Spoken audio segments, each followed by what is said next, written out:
सवाल बहुत हैं और रैना जी जवाब देने के लिए हमारे साथ हैं। उम्मीद है कि आप अपने सवाल जो है लगातार इसी तरह से रखते रहेंगे, लेकिन रैना जी से जानने की कोशिश करेंगे कितने अच्छे दिन आए हैं। ईमानदारी के दिन हैं, ट्रांसपेरेंसी के दिन हैं, गरीबों के, मजदूरों के, किसानों के दिन हैं, जिनकी कोई सुनवाई नहीं थी उनके दिन हैं। मोदी सरकार, बीजेपी की सरकार ने जो गरीबों के काम किए हैं, जम्मू कश्मीर के अंदर हर घर में आयुष्मान गोल्डन कार्ड, जो मोदी कार्ड जिसको आम जनमानस कहते हैं, 5-5 लाख रुपया हर परिवार को मिल रहा है। हर परिवार को 5 लाख रुपया। यही तो मोदी सरकार है। सबका साथ, सबका विकास, सबका विश्वास। थाली में रोटी है? मैं कहता हूँ थाली में भी रोटी है। राशन, अनाज, हमारे देश में, दुनिया के अंदर अनाज के भंडार की कमी हो सकती है, भारत में नहीं है। बीपीएल को दिया था, एपीएल के लिए कुछ नहीं किया। उनके लिए भी है। कहाँ है? आता है। कहाँ है? उनके लिए राशन स्टोर्स पर आता है। आज जो व्यक्ति एक व्यवसाय करता है, बिजनेसमैन है, लगातार कोई ना कोई ड्राइव आपकी चलती रहती है, उनकी कमर तोड़ रहे हैं आप। मोदी सरकार ने हमारे देश के प्रत्येक व्यक्ति का ख्याल रखा है जी।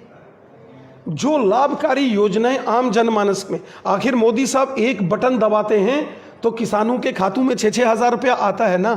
वो किसान कौन लोग हैं?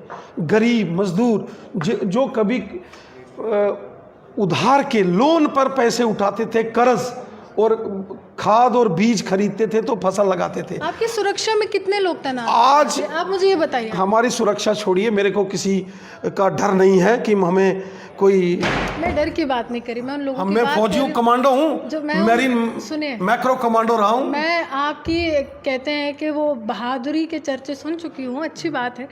आपकी सुरक्षा में कितने लोग तैनात हैं? हम अपनी के तौर पर काम। अब मैं कहता हूँ, हम शाखा में गीत बोलते थे, जिनको अपनी भुज दंडों की ताकत पर विश्वास है, दुनिया का हर सुख उनका है, हर निधि उनके पास है। जब आप सरकार में थे, आपने एसपीओ के लिए आवाज़ क्यों नहीं उठाया? आज एक व्यक्ति महज केंद्र सरकार से नजरें टिकाए हुए था, राज्य सरकारों से टिकाए हुए था, और आज सुप्रीम कोर्ट का दरवाजा खटका। एसपीओ को एनसी, कांग्रेस और पीडीपी के ज़माने में कितनी सैलरी मिलती थी? 1500। आज 9,000, 12,000 और 18,000 की 3 डिफरेंट स्लैब्स की बनाई है, मोदी सरकार ने बनाई है। आज एसपीओज के लिए जो बेनिफिशियरी स्कीम्स हैं, डिपार्टमेंटल बेनिफिट्स लाने की सारी तैयारी हो रही है। कौन कर रहा है? बीजेपी सरकार कर रही है। हमारे जब मोदी 1 में गृह मंत्री राजनाथ सिंह जी थे, उस वक्त एसपीओज की ऑनरेरियम जो सैलरी थी वो 1500, जो एक मजाक था एनसी, कांग्रेस और पीडीपी ने बनाया हुआ, उसको हमने खत्म किया। लेकिन सुप्रीम कोर्ट में क्यों गए? चलिए, अपने अधिकारों के लिए किसी इश्यूज को लेके हर एक का अधिकार है। लेकिन आप नहीं मानते रैना जी कि जो लोग आपकी सुरक्षा के लिए तैनात हैं, उनको अधिकार नहीं है प्रदर्शन करने? क्यों नहीं है? कहाँ कर रहे हैं? उन लोगों को, हमारा देश कानून के मुताबिक चलता है ना। जी। किसी की मनमर्जी से देश नहीं चलता। नेता तो बात कर सकते। मैं कहता हूँ ना, हमारा देश कानून से चलता है जी। कोई भी आप चैनल चलाते हैं जी, आपका अगर न्यूज़पेपर रजिस्टर्ड है तो एक कानून के तहत रजिस्टर्ड है ना। कोई देश के खिलाफ कोई राष्ट्रद्रोह थोड़ी कर सकता है। कर सकता है क्या राष्ट्रद्रोह? की आवाज उठाना राष्ट्र? नहीं, मैं कहता हूँ एक पॉलिसी की बात कर रहा हूँ मैं। क्या कोई भी रजिस्टर्ड एजेंसी जो कॉन्स्टिट्यूशन के मुताबिक रजिस्टर्ड है, तो वो क्या कॉन्स्टिट्यूशन का वायलेशन कर सकती है क्या? जो लेबर्स के लिए कुछ किया है? मैं आपसे सवाल पूछा ना, आप ही बताओ। एक देश के रिस्पॉन्सिबल सिटीजन्स क्या अपने कॉन्स्टिट्यूशन का वायलेशन कर सकते हैं क्या? कोई भी? आप मुझे एक बात बता दीजिए। एक बार उसका जवाब तो दीजिए। वायलेशन कोई नहीं कर सकता, लेकिन उम्मीदें आप लोगों ने जताई। वही बात है ना, आप उसको टाल रही हैं। उम्मीदें आपने जताई हैं ना। इलेक्शन का मैनिफेस्टो आप लोग छापते हैं, इलेक्शन मैनिफेस्टो आप लोग छापते हैं, हर घर के दरवाजे तक आप लोग या तो आपको समझ नहीं है या आप समझना नहीं चाहती हैं। जिस एसपीओ की सैलरी 1500 थी, उसकी अगर 9,000 की है तो फायदा दिया है कि नहीं दिया है? और उसका अगर टाइम ड्यूरेशन 12 साल से ऊपर है तो उसको 18,000 तक सैलरी किसने दी? मोदी सरकार ने दी ना। सेवा सिंह बाली क्यों आप लोगों वो उससे पूछो ना, वो उससे पूछो मेरे से। वो तो कह रहे हैं कि नेता कुछ करते ही नहीं है, तभी तो सुप्रीम कोर्ट आखिरी विकल्प है। तो आप उनको ये बताओ ना कि जब 1500 से सैलरी 9,000, 12,000, 18,000 की, तो ये मोदी सरकार ने ही तो की है। कह रही है मेरी लड़ाई है, आपकी नहीं है। तो जब मिले तो उनकी, नहीं मिले तो हमारी। क्या जो लेबर्स के लिए, क्या जो लेबर्स आज वो मोदी सरकार का फैसला है, ये वो एक्सक्लूसिवली बीजेपी सरकार ने किया है। एसपीओज की 1500 सैलरी होती थी, उस सैलरी को अलग अलग 3 स्लैब्स, ये 9,000 की, 12,000 की, 18,000 की, ये बीजेपी की देन है, मोदी सरकार की देन है। क्या जो लेबर्स, जो कैजुअल लेबरर्स हैं, 250 और 500 रुपया उनको एनसी कांग्रेस पीडीपी वाले देते थे, पीठ में खंजर मारते थे। एनसी कांग्रेस और पीडीपी ने डेली वेजर्स जो लगाए, इन नौजवानों का जो फ्यूचर था, उनकी जिंदगी बर्बाद करने वाले कांग्रेस, एनसी और पीडीपी है। उनका कोई खाता नहीं था। बीजेपी की सरकार ने इनको ऑनलाइन किया, इनकी रजिस्ट्रेशन की, इनकी बायोमेट्रिक्स अटेंडेंस हमने की, और इनकी सैलरी 250 और 500 रुपए से 6750 रुपया की है। आपने सैलरी 6700 की हड़ताल करने पे मजबूर किसने किया? पिछली सरकार आपकी थी, भाजपा की थी ना। कोई हड़ताल, कहाँ हड़ताल पे है पीएचई वाले? हड़ताल पे नहीं कहाँ है। पे हैं? आप गए हैं उनसे मिलने? मेरे एक बार जाता हूँ मैं, तो अभी के मैं जनता का आदमी हूँ, मैं जनता में रहता हूँ। 10 दिन से वो भूख हड़ताल पे हैं, आप गए हैं? मैं उनके साथ हूँ। वो चाहते हैं कि मिनिमम वेजेस एक्ट यहाँ लागू हो और उनकी रेगुलराइजेशन हो। हम उनके लिए कोशिश कर रहे हैं। डीडीसी में तो आपने बिल्कुल सलामती कर दी थी उनके लिए कहा था भविष्य उज्जवल है जनाब, वोट दे दीजिए। जनाब हमने वोट नहीं कहा। सबसे बड़ी बात सरकारी मुलाजम, देखो हम आज भी मैं इनके काम, आज मैं इनके काम करता हूँ, वोट के लिए नहीं करता हूँ, मेरी जिम्मेवारी है। मैं रेस्पॉन्सिबल व्यक्ति हूँ, ये मेरी रेस्पॉन्सिबिलिटी है। जब वो वोट देते हैं तो उम्मीद से देते भाई, वो देते हैं तो अच्छी बात है। वोट देना डेमोक्रेसी में अधिकार दिया है, हमारे संविधान ने अधिकार दिया है जनता को। होम गार्ड्स के लिए क्या किया सर? होम गार्ड, पहले आप एक विषय तो पूरा होने दीजिए।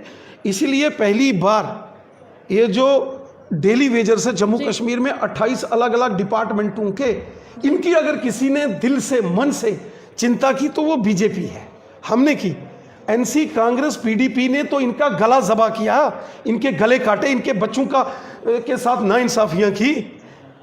हमने इनको रजिस्ट्रेशन अगर हम नहीं करते, हमने इनको ऑनलाइन किया डेली वेजर्स को, हमने इनकी बायोमेट्रिक्स अटेंडेंस की, तो ये आज रजिस्टर्ड गवर्नमेंट एम्प्लॉई हैं। रजिस्ट्रेशन से घर चलता है या पैसे? मैं कहता हूँ फिर वही बात, आपको या तो आप समझना नहीं चाहती हैं। मैं मानती हूँ, आपने एक रिकॉर्ड में लाया उन सभी लोगों को। क्या ये छोटी बात थी? क्या ये छोटी बात है? लेकिन उसके आगे का भविष्य क्या? मैं 250 से 6750 रुपया किया हमने, ये छोटी बात थी? और कौन सी उम्मीद दे रहे राणा साहब? मैं कहता हूँ 250 रुपया महीने का मिलता था, 6750 रुपया किया, कोई छोटी बात थी?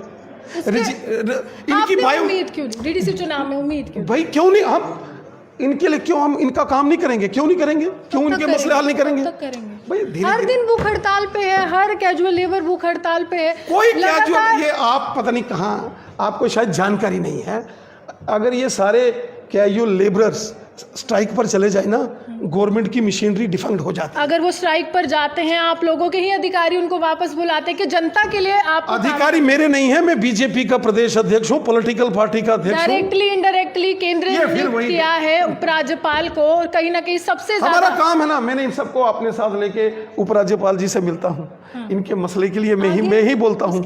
आप क्या चाहते हो कि मैं इनके लिए बोलना बंद कर दूं? क्यों नहीं बोलोगे, आपका तो फर्ज है। तो मैं बोल रहा हूँ ना। अच्छा, इनको लेके मैं, इन सबको लेके मैं राजभवन जाता हूँ, गवर्नर से इनकी 1-to-1 मीटिंग कराता हूँ, इनके तमाम मसाइल को हल करता हूँ। तो मैं ही करता हूँ ना, बीजेपी करती है ना, इसलिए इन सबको हमारे ऊपर विश्वास है। याद है कुछ दिन पहले इसी भाजपा के कार्यालय से एक लाइव चला था, होम गार्ड्स के तमाम जो लोग थे वो यहाँ पर आए थे। 2700 रुपये महज लेता है एक नेता, इतनी तनख्वाह लेता है कि परिवार चलता है, फिर भी नेता कहता है कि चलिए अभी चल नहीं रहा है। 2700 रुपये में घर कैसे चलेगा? होम गार्ड्स का जो मामला है उसको लेकर भी होम गार्ड्स के जो प्रतिनिधि हैं, श्रीमती कमला शर्मा जी और उनके सारे जो साथी हैं, वो हमारे साथ लगातार टच में हैं।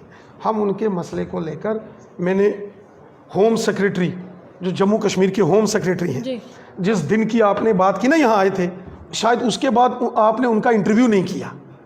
अगर आपने उनका इंटरव्यू किया होता तो आपको पता चल गया होता कि वो मान चुके हैं। वो कह रहे कि सुनो ना, आपको सुनना पड़ेगा। जी सुनाइए। उस दिन जब सारे होम गार्ड्स वाले मेरे पास आए थे ना, उन्होंने, उसके बाद मैं उनको लेके एलजी साहब के पास गया, वो एलजी साहब से मिले, कमला शर्मा जी और उनके साथी। उनकी जो फाइल होम डिपार्टमेंट में अटकी पड़ी थी, होम क्लियरेंस नहीं कर रहा था, वो क्लियरेंस उनका हो गया है, हमने करवाया है। और स्पेशल मेरे पास आए थे मेरे को मुबारकबाद देने के लिए कि आपका शुक्रिया कि आपने होम गार्ड्स की। मैंने यहाँ के जो श्री राजीव राय भटनागर जी जो जिनके पास होम डिपार्टमेंट है, मैं उनके पास गया, इन सबको लेके गया, मैंने टेलीफोनी बात की, उनकी वो फाइल वहाँ से निकाली। ये सारे स्यापे, ये मुसीबतें कांग्रेस, एनसी और पीडीपी की हैं, उन्होंने खराबी की है। एक एक करके मैं सब ठीक कर रहा हूं। सुनिए राणा जी, नहीं, अब पॉलिटिकल स्टेटमेंट नहीं पॉलिटिकली आपने सरकार बनाई थी। चलिए आखिरी सवाल है राणा जी, सीपीडब्ल्यू वर्कर्स 18 रुपए आपने मेरे को 18 रुपए आपने मेरे से 5 मिनट मांगे थे, 5 मिनट मांगे थे, 20 मिनट मिल रहे हैं। राणा जी सवाल तो सुनिए, राणा जी 18 रुपए मिल रहे हैं सीपीडब्ल्यू वर्कर्स को। राणा जी देखिए, स्पष्ट रूप से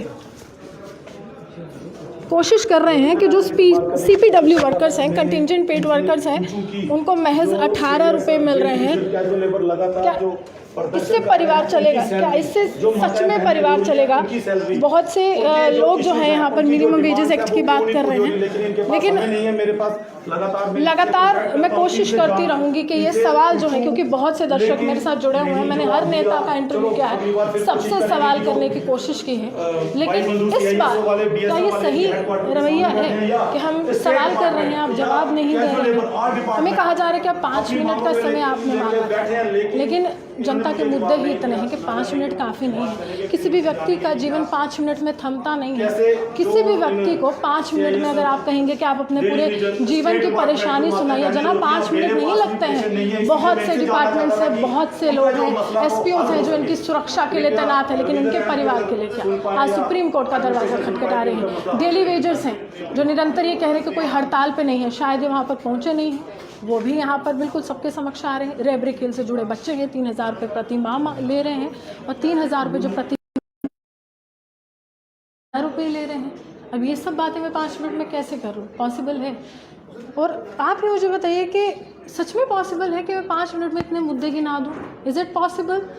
और साथ ही साथ बेरोज़गारी बहुत है, बिजनेसमैन आज कहीं ना कहीं त्राहिमाम कर रहे हैं, सब सवाल पूछ रहे हैं, लेकिन आप इंटरव्यू से उठ के चले गए और आप कह रहे कि राजनीतिक तौर पर हम जवाब नहीं देंगे। हम राजनीति करते ही नहीं हैं जनाब। हम डेली वेजेस का सवाल लेकर आए हैं, हम होम गार्ड्स का लेकर आए हैं, हम सीपीडब्ल्यू वर्कर्स का लेकर आए हैं, रेबरी खेल का लेकर आए हैं, सबका सवाल लेकर आए हैं, लेकिन कौन जवाब देगा ये मैं भी नहीं जानती, क्योंकि वो कार्यालय है जहाँ पर बहुत बड़े बड़े नेता आए थे। अनुराग ठाकुर आए थे, बहुत नेता आए थे, और लगातार अगर मैं प्रचार की बात करूँ, बहुत अच्छा प्रचार किया था। और कहा जाता है भाजपा की तरफ से सिंगल लार्जेस्ट पार्टी बनी थी, गुपकार डिक्लेरेशन को पूरी तरह से इन्होंने हराया था, तो इनका कहना है, क्योंकि सिंगल लार्जेस्ट पार्टी थी। लेकिन साफ तौर पर मुझे राजनीतिक कोई फ़ायदा या नफ़ा या नुकसान नहीं देखना है, मुझे यही देखना है कि जो जनता इस लाइव के माध्यम से मेरे साथ निरंतर जुड़ती रहती है, मैं उनके सवाल लेकर जाऊँ। लेकिन अभी आप देख लीजिए,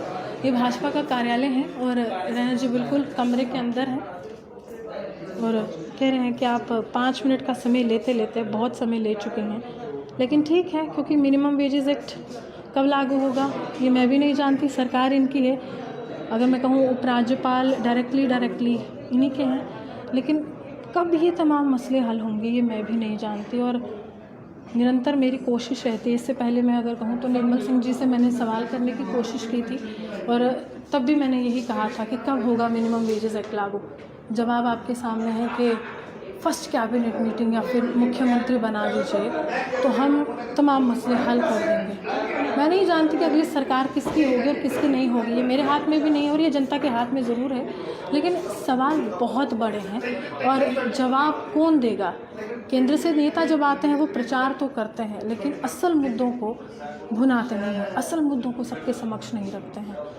और यहाँ पर अगर मैं कहूँ तो बहुत बड़ा कार्यालय है और यहाँ पर तमाम नेता हर दिन आते हैं, प्रचार करते हैं, बहुत सी ऐसी गतिविधियाँ होती हैं भाजपा की जो आगे लेकर चलते हैं, लेकिन निरंतर बहुत से लोग अभी भी मेरे को कमेंट कर रहे हैं और यहाँ पर ये कह रहे हैं कि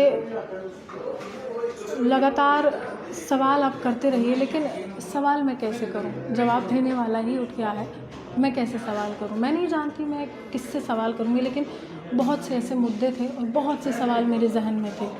प्रदेश अध्यक्ष आपसे सवाल करना चाहती थी, लेकिन आपके सामने जवाब नहीं मिले हैं। चलिए, कुछ और सवाल थे।